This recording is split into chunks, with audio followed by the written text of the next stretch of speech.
First cut అయిందట చిన్న ముక్క కట్ అయిందా?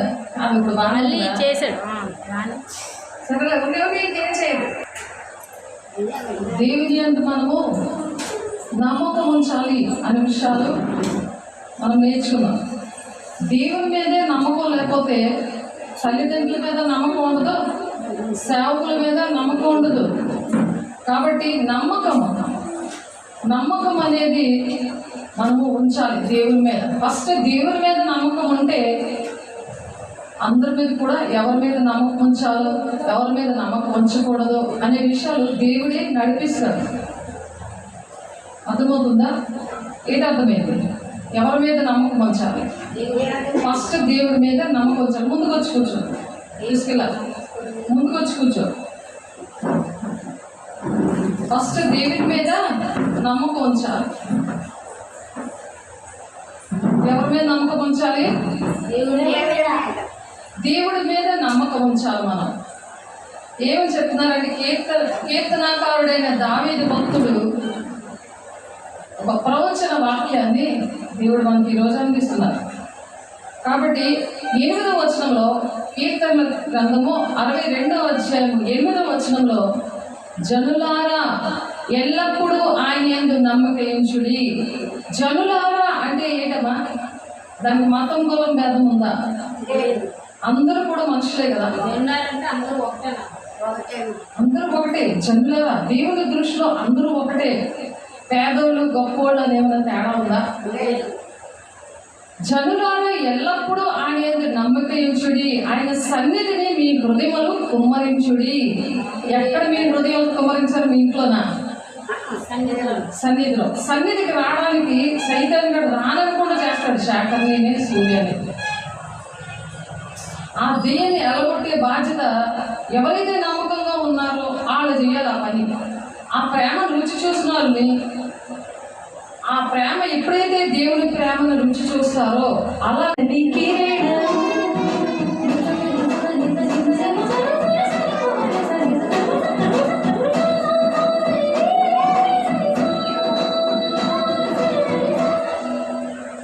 దేవుని మహిమ కలుగును గాక.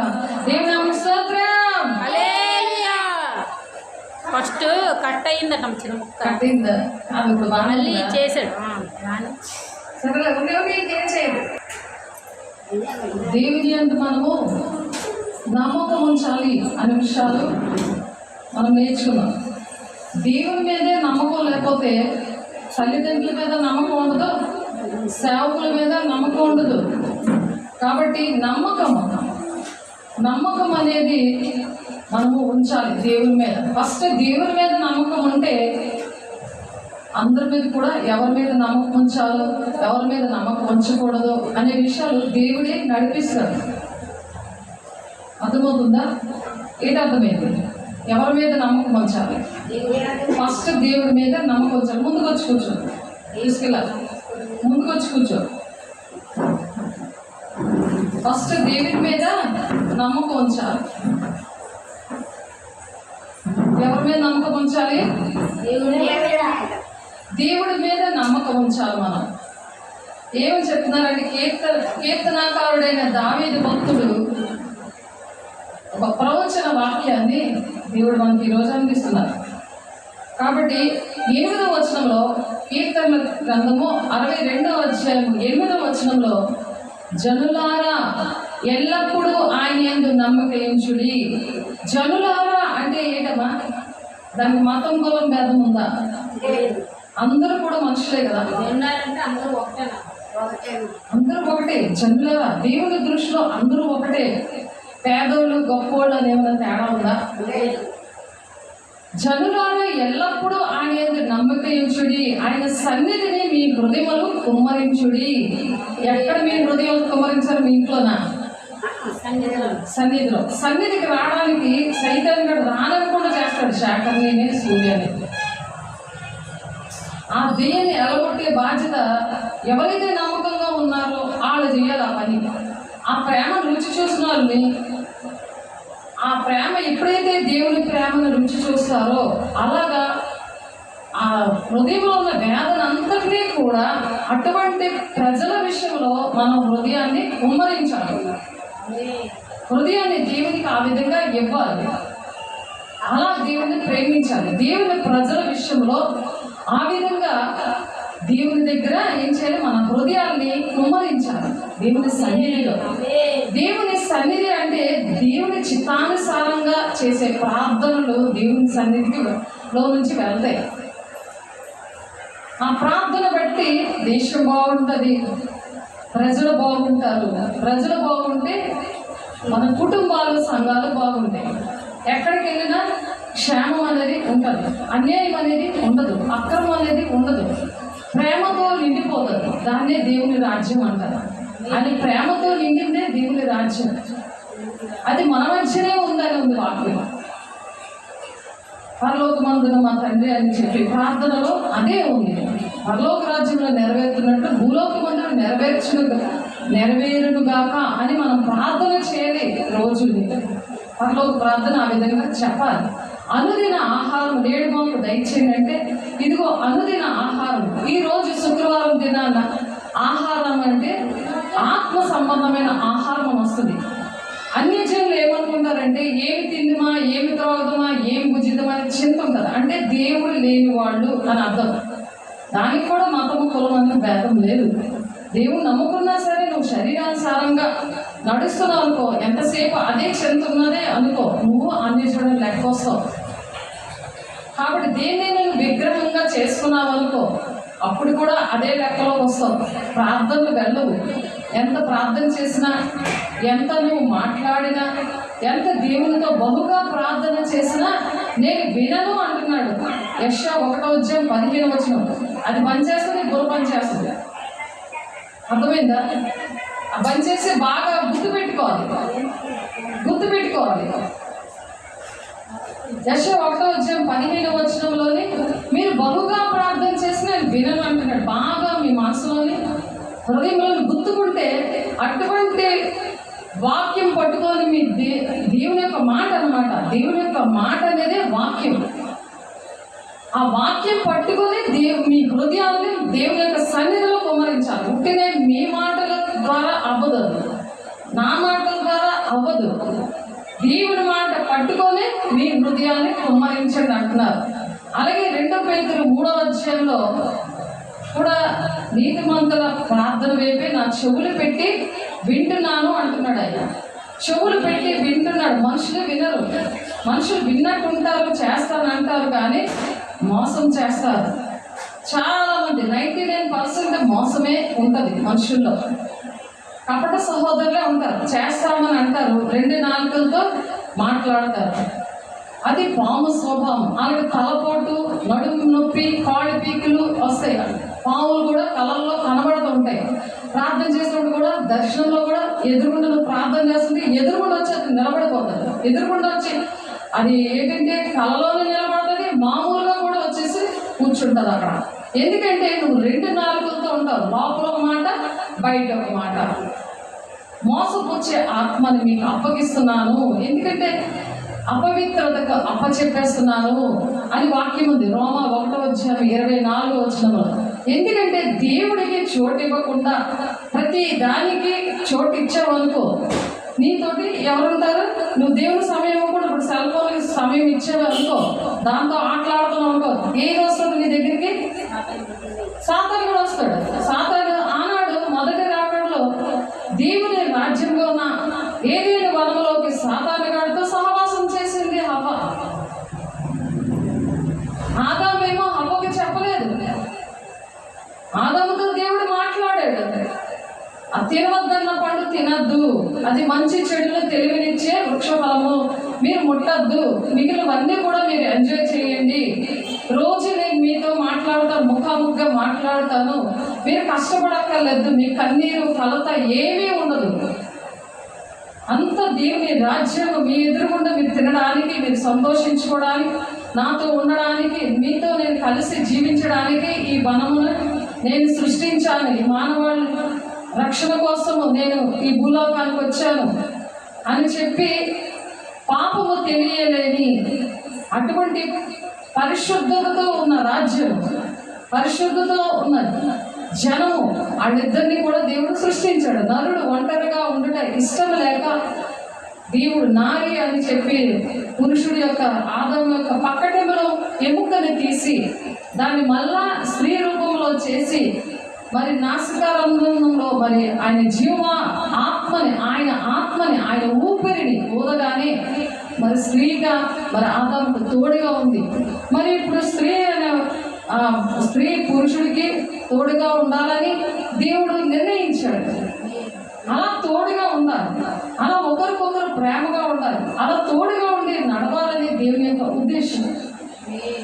అట్టి విధంగా ఉండాలని జనులారా ఎల్లప్పుడూ ఆయన నమ్మిక ఉంచండి. అలా నమ్మకంగా ఉన్నప్పుడు వాళ్ళిద్దరి మధ్యన ప్రేమ ఉంటుంది. లేకపోతే దేవునికి ఇష్టం లేని పనులు చేస్తుంటే వాళ్ళ మధ్యన ఇప్పుడు హవ్వ దగ్గరికి ఎలాగైతే సాతాను స్నేహం కుదరగానే ఆదాము కూడా పాపంలోనికి లాగేసింది. అందుకనే పురుషుడైనా స్త్రీ అయినా సరే పాపము జోలికి దేవుడి మాటలు తప్ప ఇంకొక దాని జోలికి వెళ్తే అది పాపము కింద లెక్కొస్తుంది. అందుకనే ఆజ్ఞాత్మిక క్రమము పాపము అని ఉంది. దేవుని మాట వినకపోవడమే పాపము. దేవుని మాట వింటే నీకు ఆశీర్వాదాలు. ఆ ఆశీర్వాదాలన్నీ కావాలనుకుంటారు, కానీ దేవుడి మాట వినడానికి ఇష్టం లేకుండా చేసేది దుష్టుడు మాత్రమే. అది గమనించుకొని అటువంటి విషయాలు ఆయన సన్నిధిని మీ హృదయమును కుమ్మరించుడి. దేవుడు మనకు ఆశ్రయము. ఎవరు ఆశ్రయం? మన ఇల్లా? దేవుడే మనకు ఆశ్రయము. ఆయన మన కోట, నమ్మదగిన సహాయకుడే ఉన్నాడు ఆయన. కాబట్టి ఆయన సహాయం చేస్తాడు. ఏ బాధలో ఉన్నా వెంటనే నువ్వు తప్పు చేసినా వెంటనే దేవుని దగ్గర చేతులెత్తి ప్రమాణం చేసి దేవుని దగ్గర పశ్చాత్తాపడితే వెంటనే క్షమించే దేవుడు.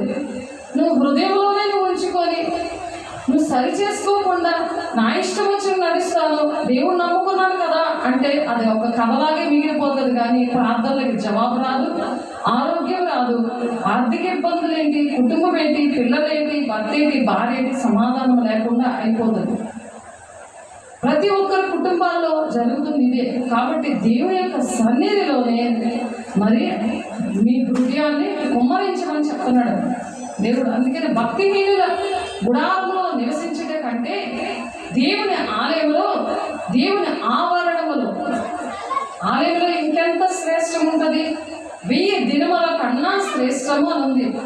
కీర్తన 84వ అధ్యాయంలో 10వ వచనంలో 84:10 వచనంలో ఉంది. ఆవరణంలో మెట్ల దగ్గరున్న అక్కడ గట్టు ఉన్నది, చక్కగా కూర్చోవచ్చు, పడుకోవచ్చు. అక్కడ ఉన్న దేవుడు ఎంతో దీవెన ఆశీర్వాదం అది అనుభవించి మీరు ఇంకొకరికి చెప్పగలిగి ఉండాలి. మనం ఏంటంటే సాక్షిగా ఉండాలి, అంతేగాని జీవితం అంతా దేవుని మాట వినకుండా దరిద్రతలో ఉండకూడదు. ఆరోగ్యం లేకుండా, డబ్బులు లేకుండా అలాంటిది ఉండకూడదు. రారాజు పిల్లలుగా దేవుడు మనల్ని ఎంచుకున్నాడు. యాజక సమూహము, రారాజు పిల్లలు అని దేవుడు ఏర్పాటు చేసుకున్నారని మనం మొన్న బుధవారం నేర్చుకున్నాం, శుక్రవారం ఆదివారం నేర్చుకున్నాం, శుక్రవారం నేర్చుకున్నాం.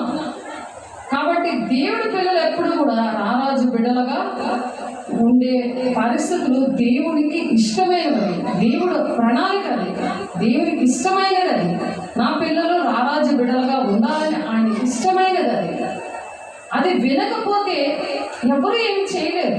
ఎవరు ఎంత ప్రార్థన చేసినా, ఎంత సహాయం చేసినా, ఎంతకి ఇంట్లోకి వచ్చి దర్శించినా, బాప్తిసాలు ఇచ్చినా అవన్నీ కూడా వ్యర్థమైపోతాయి.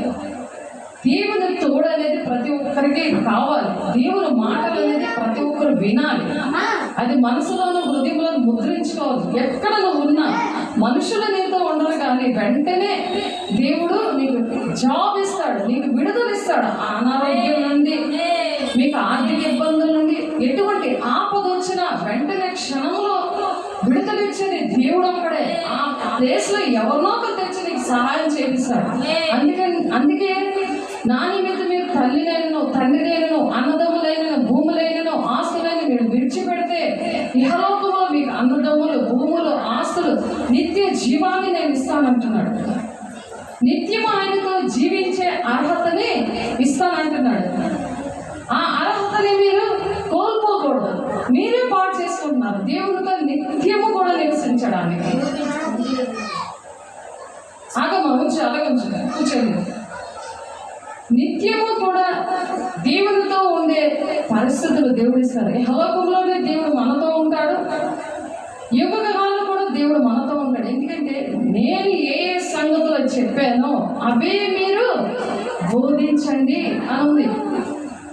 మత్తయి 28వ అధ్యాయంలో 18, 19, 20 వచనంలో సర్వాధికారాలు ఇచ్చానని చెప్తున్నాడు ఆయన. అన్నింటి మీద అధికారం నేను ఇచ్చాను మీకు అని అంటున్నారు. ఆదికాండం 1:28లో మీరు ఫలించి అభివృద్ధి చెంది భూమిని నిర్ణయించండి అంటున్నారు. మీరు మోడీ పోయిన చెట్టులా ఉండకూడదు, పనికిరాని పాత్రగా ఉండకూడదు. ఎప్పుడైతే దేవుని మీద నమ్మకం ఉండదో, నమ్మువారి ఎడలే సూచక్రియలు చేస్తానని మత్తయి సువార్త మరి 16:17 వచనంలో ఉన్నది. మీరు పాముల్ని ఎత్తి పట్టుకుంటారు, రోగుల మీద మీరు చేతులుంచితే వారు స్వస్థపరచబడతారు. ఎవరో చేయకూడదు, మీరే చేస్తానని చెప్తున్నారు. దేవుని పిల్లలు, దేవుని మాట విన్నవాళ్ళు. మీకు ఇష్టం లేదా?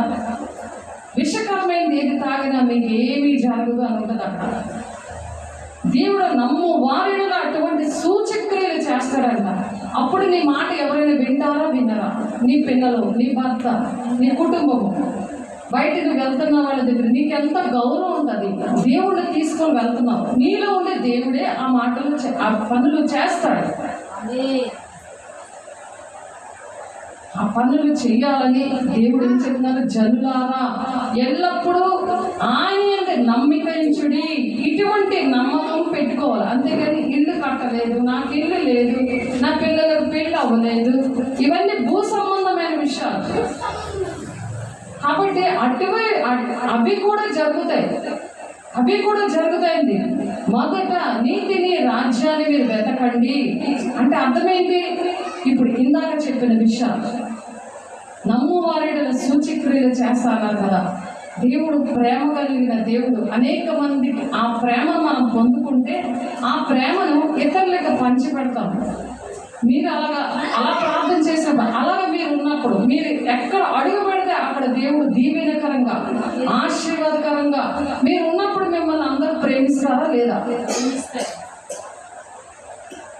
ఆ ప్రేమను వాళ్ళు ఇంకొకరికి పంచుతారా లేదా? చెప్పకుండా ఉండలేరు. ఆ ప్రేమని చెప్పకుండా ఉండలేరు. అదేంటంటే ప్రాణం పెట్టిన ప్రేమ. దేవుడు ప్రాణం పెట్టిన ప్రేమని మనము కలిగి ఉండాలి. కలిగి ఉన్నప్పుడు ఏం జరుగుతుంది అక్కడ? ఆ ప్రేమ నుండి దేవుడు